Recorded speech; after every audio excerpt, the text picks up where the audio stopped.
We're back. TED Talk Tuesday. We know it's been a while. We've been slacking. We have not been slacking. We've just been working super hard. That's you know true. What I mean? The holidays and, so Yes. we're back. It's time to get back into the groove of things. And what are we going to talk about today? Today, we're going to talk about under-eye concerns. What works? And what doesn't.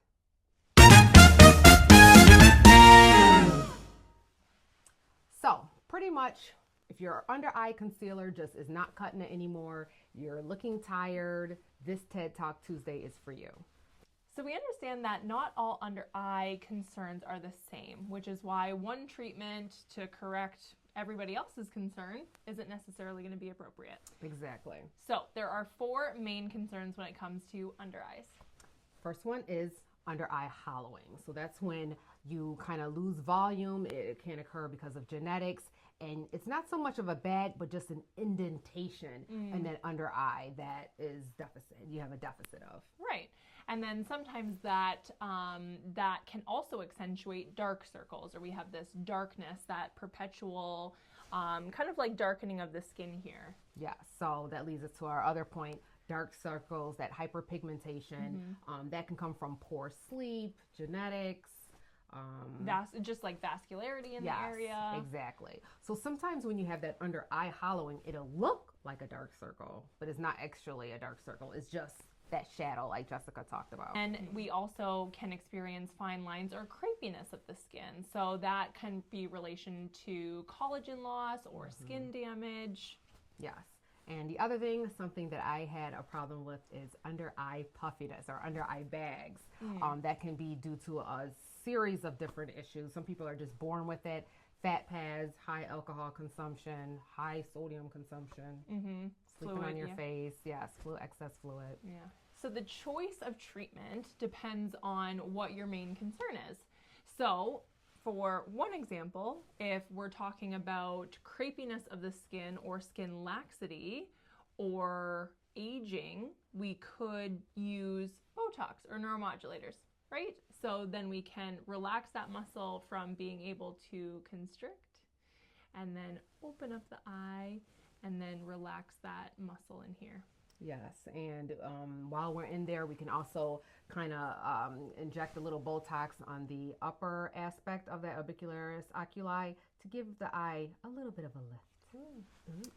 Another treatment is the energy-based devices, as fine wine, also known as the Everest device.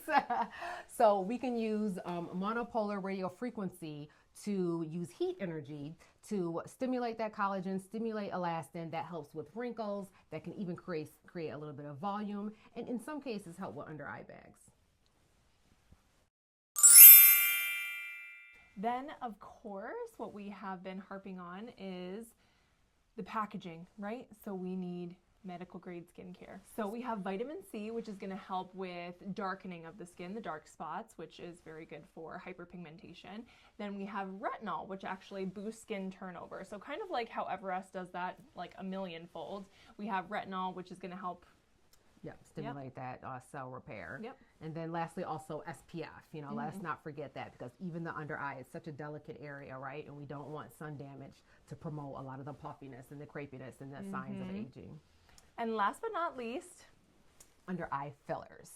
That is another option for a certain type of client. Not everyone qualifies.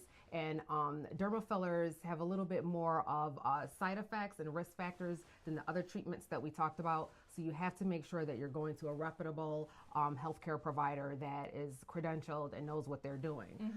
But the under eye filler, the way that works is we kind of volumize that area as when patients have that under eye hollowing. And even with the under eye bags, it can kind of mask that under eye bag. The bag is still there, but we can create like a smooth transition so it's not so apparent and visible. yes.